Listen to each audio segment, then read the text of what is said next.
Suggesting that Black women historically have married down also suggests that Black women historically have picked bad partners. And I think that is offensive to our ancestors. That shifts the blame from the disenfranchisement that the Black community suffered via Jim Crow and segregation laws and mass incarceration and the crack epidemic, and the way our society has sought to disenfranchise us. Even for Black women who ended up partnered with men who became drug addicts, very few women at the onset, especially when we go back to our grandmothers, picked a man and said, oh, that nigga gonna be hooked on heroin. That's my type.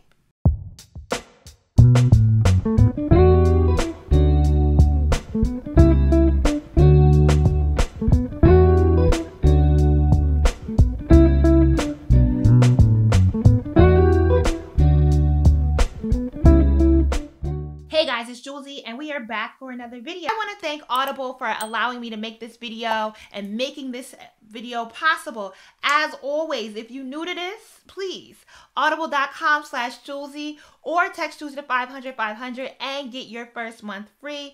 Audible is great. We are currently in my SPG book club reading The Fevered Star, the second part of Rebecca Roanhorse's trilogy. We did Black Sun 2 years ago, and both of those are fabulous, fantastic audio books. I love the selection of books on Audible. They also have some original work, podcasts, various sorts of auditory treats for you to enjoy. And Audible is definitely a lifestyle for me. As you know, I'm in graduate school and I run a book club and I do this content creation, you know, halfway, part way. Maybe we not here too much, but that second channel, we about to get it popping. One thing I do is post quite often on my Patreon. So come on over and enjoy the conversation.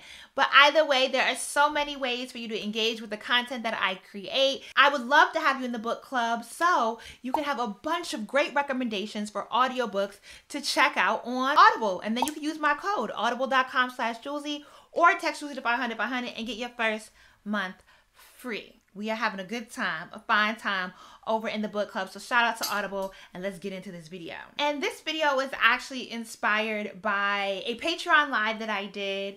And I have relaunched my second YouTube channel, formerly like my vlog channel, but baby, it's 2022. Who's still vlogging on a daily basis?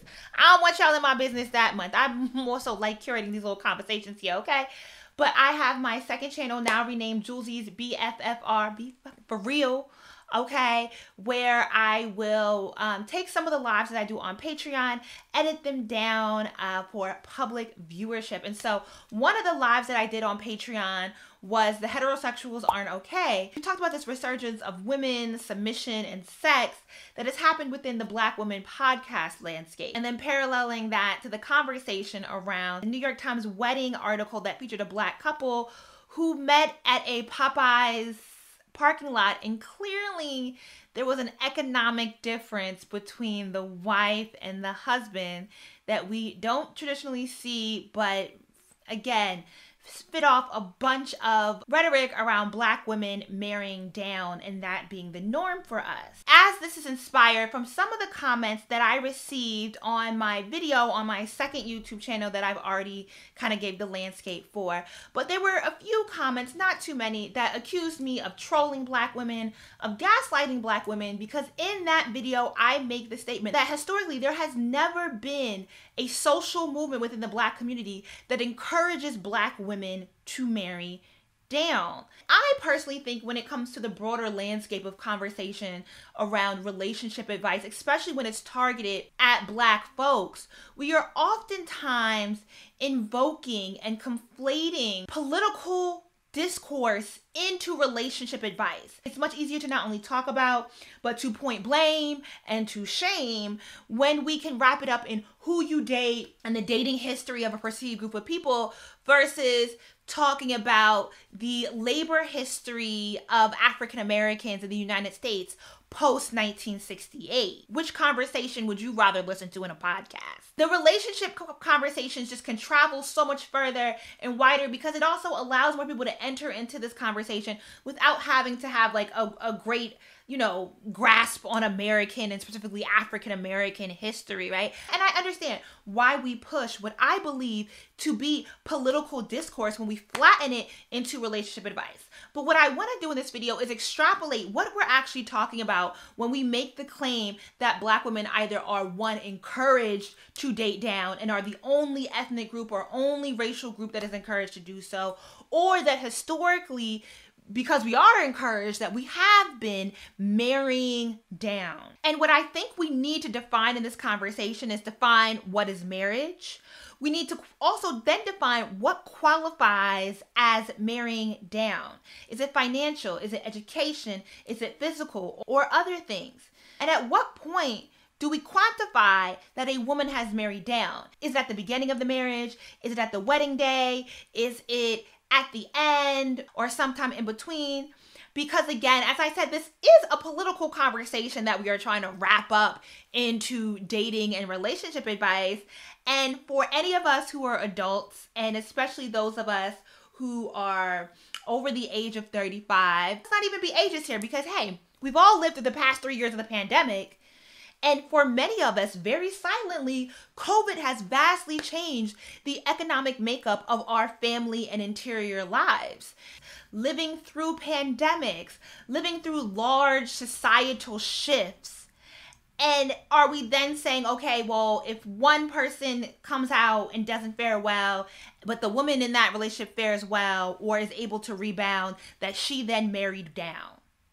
What are the markers and how are we defining this conversation? Because I do think all this sort of context matters when we look at the landscape. And really what we are looking at is the statistics and the historical data around married Black women's economic levels depending on who they partner with. I do want to dig into some of the history here because I think some of that history would help us also have a better understanding of what we're trying to get at when we make these claims against an entire group within the Black community. I personally have stated before that I don't believe marriage benefits Black women because of the history of how marriage came to be in Western society and what it really represents politically, tax break wise within American society. We're looking at the history of marriage in American society.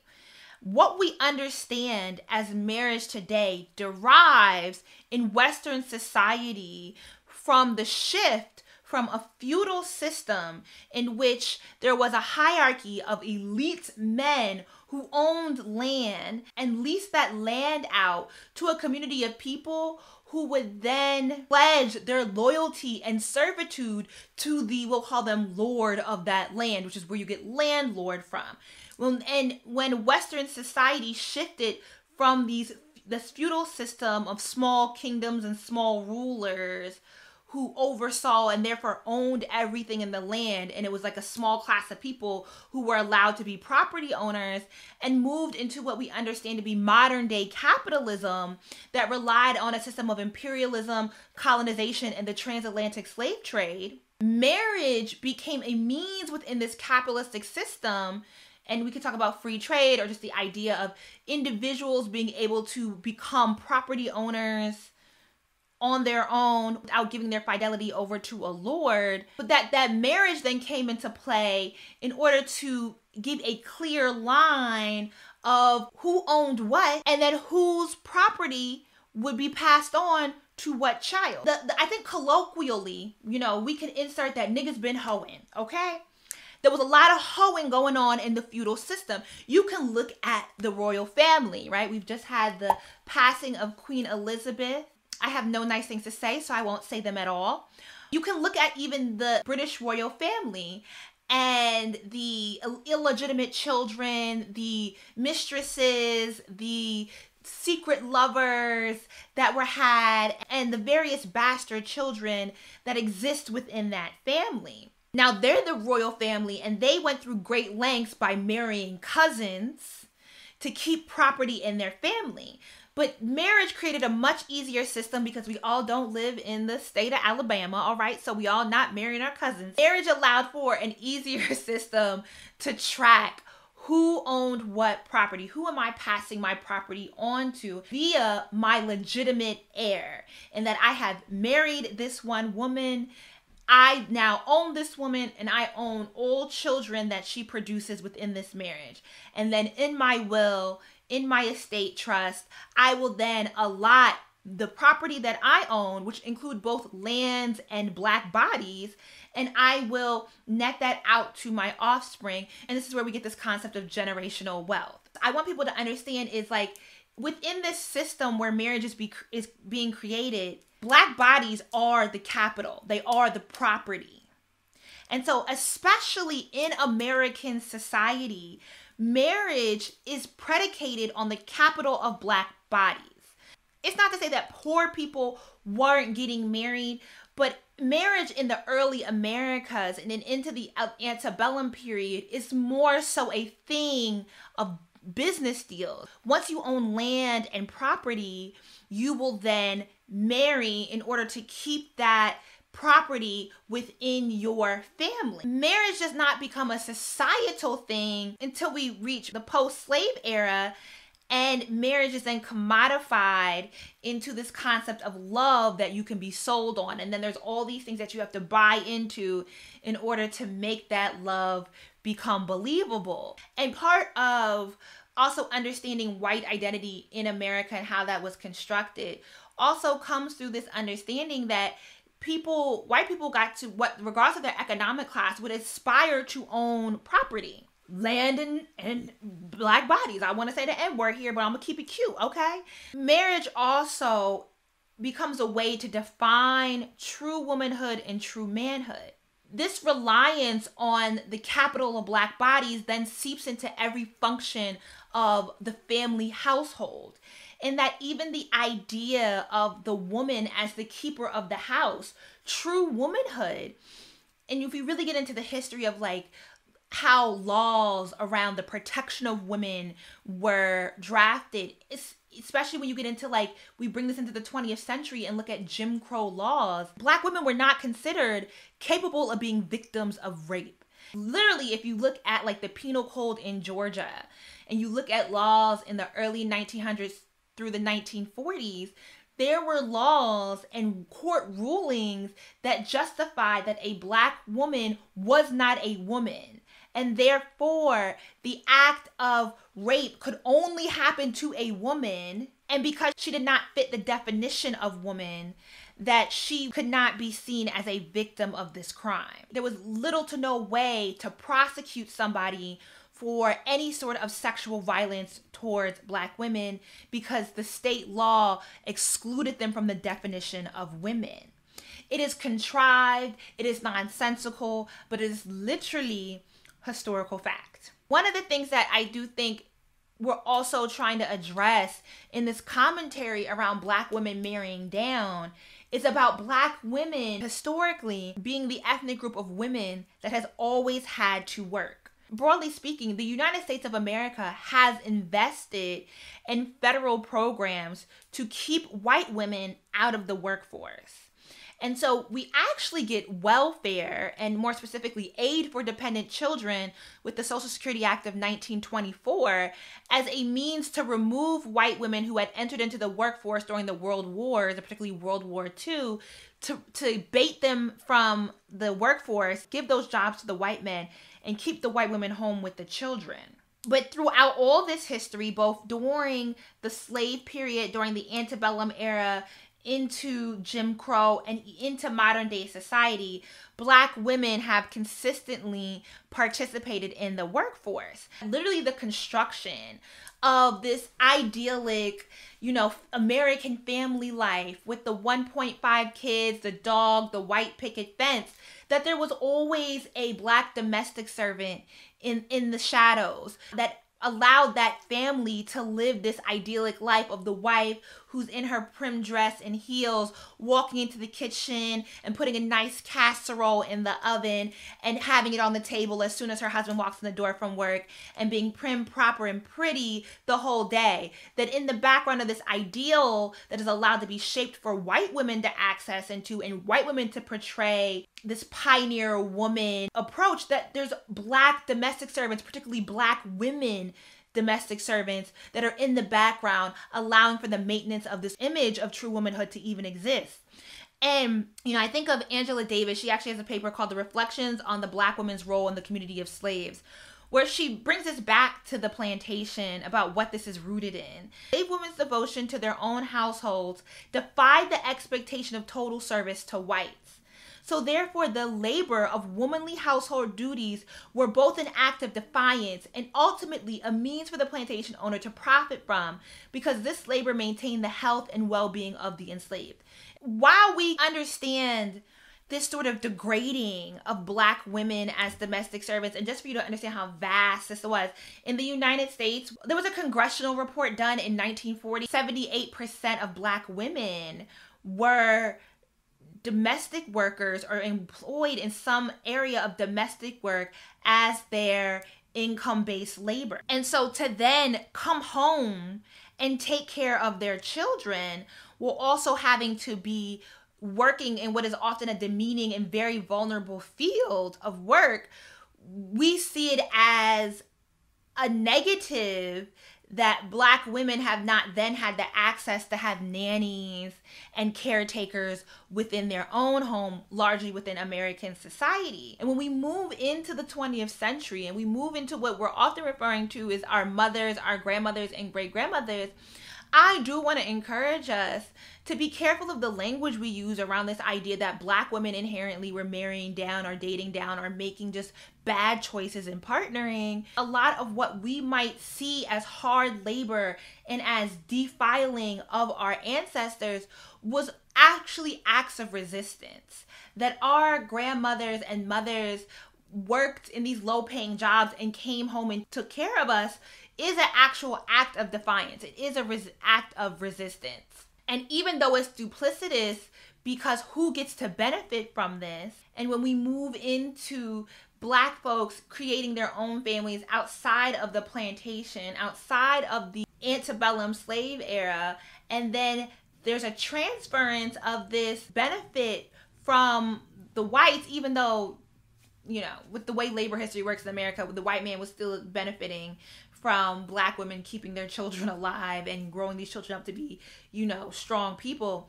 But also then the husband benefits from the taking care of household, from the taking care of his health and his children. Black women have always had to work. I don't think that is actually fair to use that as an indictment against Black men. It is that we have lived in a society that has relied on a particular type of labor from Black women and a particular type of access to our bodies, and also has had that reliance on Black men, though there's different ways that reliance has netted trauma to us and where that ends with us, right? And it's not to say who has it easier. It's not to make this argument about like we're wagging our fingers at each other and saying each other is the actual problem here. It is that we have to understand the construction of society and how we even get to these ideals and these aspirations. And then what does it mean when we take on these aspirations that are created and crafted around us as Black people being seen as nothing more than limbs and reproductive systems and brutes. And because we are the means and the capital that these aspirations that we now hold have relied on. To get to the point of like why I push back against this idea of Black women ever being encouraged to marry down, rather what we're dealing with is a thoroughly, historically disenfranchised community that when we marry intracommunally, when we partner intracommunally, the maintenance of a household, we are not allowed the access to the things that have allowed the white people to maintain the image of this household, because if we're the labor, what labor are we then employing?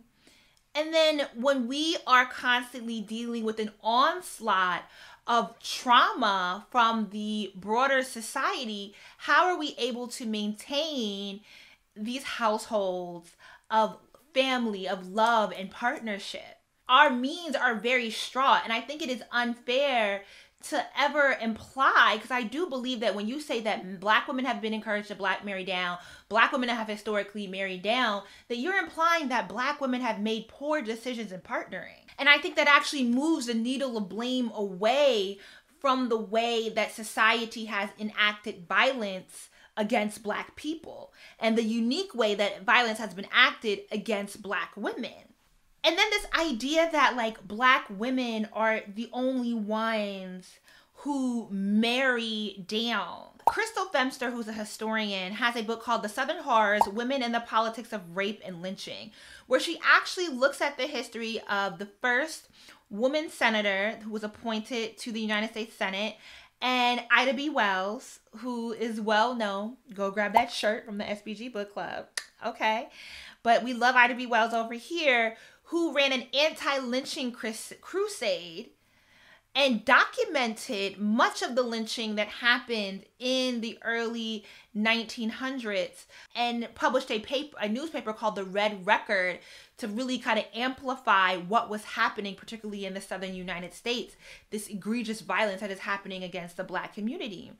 But Femster is, and I'm so apologizing, Femster, I might be saying this all types of wrong. In particular, when she's looking at the history of Rebecca Latimer Felton, the first woman appointed to Senate, Felton initially launched a campaign calling out white men for their lack of protection over white women.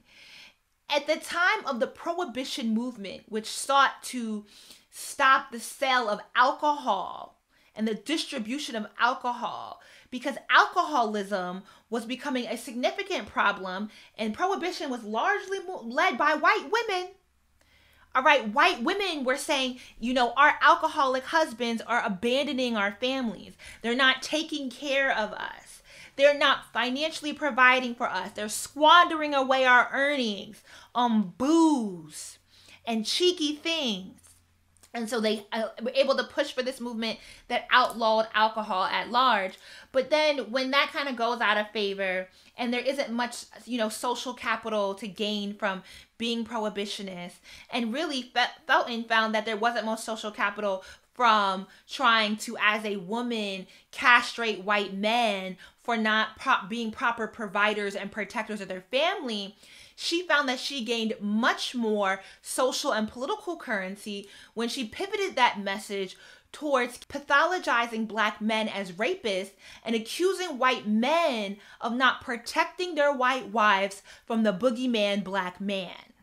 Another history book, Making Whiteness, actually also has this whole chapter on the history of white women organizations and the various calls against white men for not being financial providers, and then how those messages were often rearranged to continue to pathologize Black men and Black people at large, and claim that their husband was not, one, protecting them against Black men, and that the Black woman was a Jezebel in their household, and to find ways to further disenfranchise the large swath of Black women domestic workers in the household.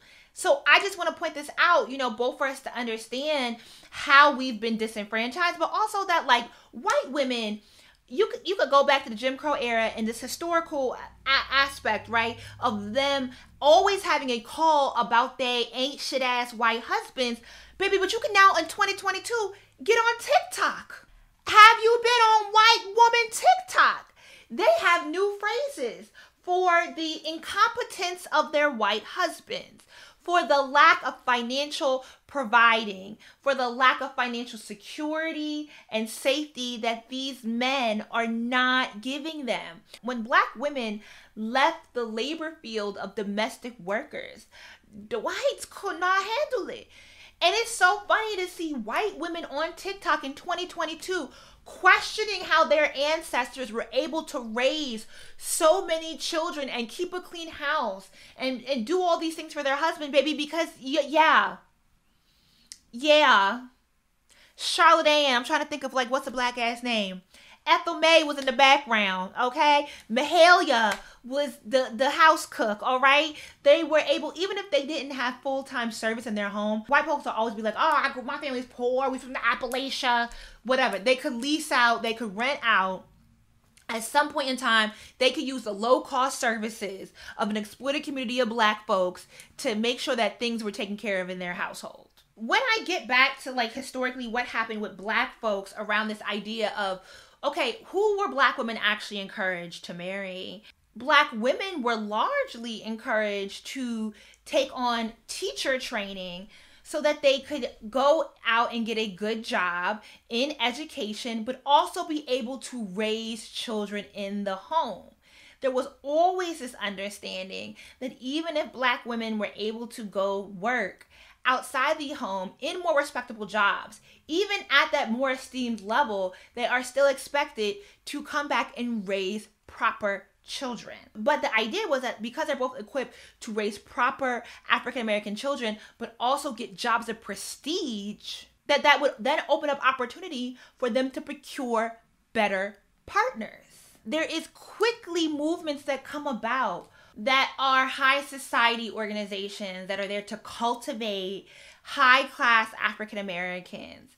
And there are quickly movements that happen within these broader, the aspiration towards being included in these high societies and these organizations, even organizations that look to provide mutual aid to low-income Black women or poor Black folks would invest in these trainings. You can go back through Black history, you can go back through every Black women's organization, and they are all offering some sort of training on etiquette, on ladylike behavior, and how to be better suited to catch the right kind of man. The Baptist Church and the AME Church and many Black churches quickly take on, again, these similar programming and messaging about Black women taking on an air of ladylike esteem so that they could pick the right partner. One of the ways that I could concede that where we're getting this idea that Black women have been encouraged to marry down and is the pushback against, lavacious lifestyles. So in the same way that white women advocated against their white husbands for being drunk, there was an article in a popular Memphis newspaper that talked about the Good Time Charlies, who were men that were allowed to strut down Beale Street drunk and impoverishing their families. And African American women are also experiencing this sort of lavacious lifestyle, this alcoholism that has a very negative impact on their community. And then we move into the various sorts of crime that come about, or crimes that allow people to take on certain lifestyles. We get into the era of different drugs being introduced to the community before we get to the crack epidemic of the 1980s. There's other history that you have to look at because labor history absolutely impacts our dating options, right? And so where Martin Luther King actually gave his last speech at in Memphis, Tennessee in 1968 was the Black sanitation worker strike, where Black sanitation workers in Memphis were seeking to unionize, and they were able to successfully do so. But then Memphis experiences, as what much of the United States experiences, is a very active anti-union movement against African Americans being able to unionize. And that vastly changes the labor access and the ability for people to get what is considered a good job that comes with a pension that would allow them to ascend to the financial stability of middle class. The pathway to middle class status is aggressively pushed back against with the success of the Black sanitation strike and the making of their union. The options for either Black women or Black men to get good jobs that lead towards the financial stability of middle class, what then happens to our dating option? I don't know that this idea of build up a man, stick by your man, or even this idea of Black love being encouraged was ever that you should marry the nigga on the porch, that you should marry Rudy or Bobby who be out on the corner slinging, heroin, that you should be even hanging out with the niggas in the juke joint. You should be looking at the young man who comes to church every Sunday and then every Monday is in his blue work uniform ready to go down to the plant and do his job, and who's bringing home a good, respectable living. Is that marrying down? It's not marrying up, right? But it is not marrying down. I want to close this out by also acknowledging this conversation and this point about we are the only ones to ever do this. Everyone else is doing better than Black women. I think oftentimes when we are making those statements, one, I want us to consider, is there any ethnic group of women that has been able to marry up without any loss of autonomy? Do we, when we want to say that Italian women, Indian women, Latinx women, Dominican women, whomever, do we actually have enough access into their interior lives to understand the sacrifices that these women are making? Or are we just getting the veneer and the anecdotes of what they tell us when we're at work with them or we are casually out in the public with them? Because even then, oftentimes when we are looking at another ethnic group and positioning that they are doing so much better at who they have the options to marry, we are often looking at the upper class marriages. And we are being swayed by the wealth aesthetics that these couples present. And we have very little knowledge of their interior lives. Very little knowledge of the sacrifices that are made.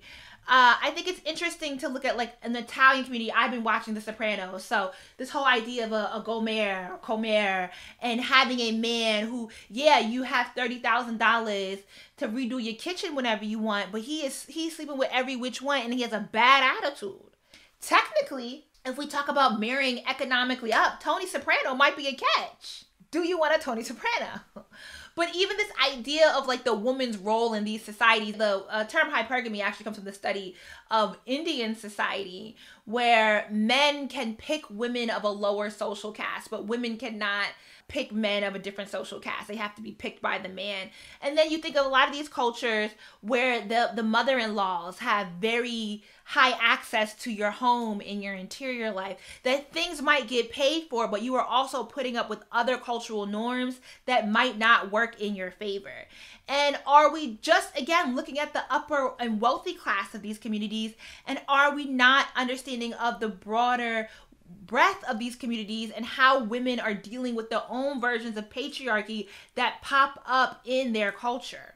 Suggesting that Black women historically have married down also suggests that Black women historically have picked bad partners. And I think that is offensive to our ancestors. That shifts the blame from the disenfranchisement that the Black community suffered via Jim Crow and segregation laws and mass incarceration and the crack epidemic. It shifts the blame from that disenfranchisement to us and what we were choosing at 19, 20, 21.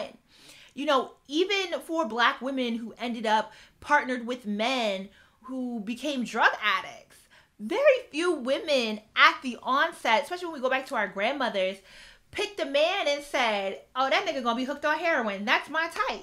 You can look at some of the biggest, baddest, wealthiest Black men of the time. Did Alice Coltrane marry down when she partnered with John Coltrane? I think we really do have to interrogate what we mean by Black women have historically married down and what we are defining married down as. This whole thing came about from people's response to me discussing the New York Times article. And I know that one article gives you this idea that African-American women with such great accomplishments and such high esteem are marrying men who are like low-class IT workers. And I don't know why they chose to tell their story the way they chose to tell it. I don't know why they thought that would be good branding. You know, and with regards to that couple, I think we also just have to note that culturally, they are West Indian, Caribbean, and there might be different factors working in the cultural choices that they make to partner with each other. But also that story is broadly not the norm. And it set a firestorm because so many Black people from across political identities thought that story was egregious. I don't know too many people who saw that story and thought it was such a beautiful love story. Aside from people that might personally know the bride and didn't like the way she was being discussed on the internet. But that story is not representative of the norm. And I want us to really think about within our real lives, within the communities that we come from, within our own family lives, who was told to stay by feckless men? Even for those of us that are raised by single mothers, who were they and who were these men at the point of their initial engagement? Who changed? What happened? What interceded the possibilities of their relationship sustaining? And is it that Black women are making bad partnering choices?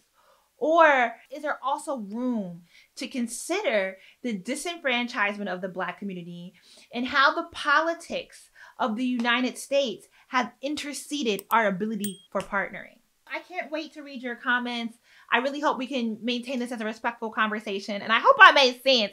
I hope this wasn't too, long-winded. But thank y'all for watching. Thank you for Audible for sponsoring this video. Don't forget, if you haven't used Audible before, definitely give it a try. I'm telling you, it's worth it. Get your first 30 days free with audible.com/Julzy or text Julzy to 500 500. And I will see y'all on the other side. Deuces!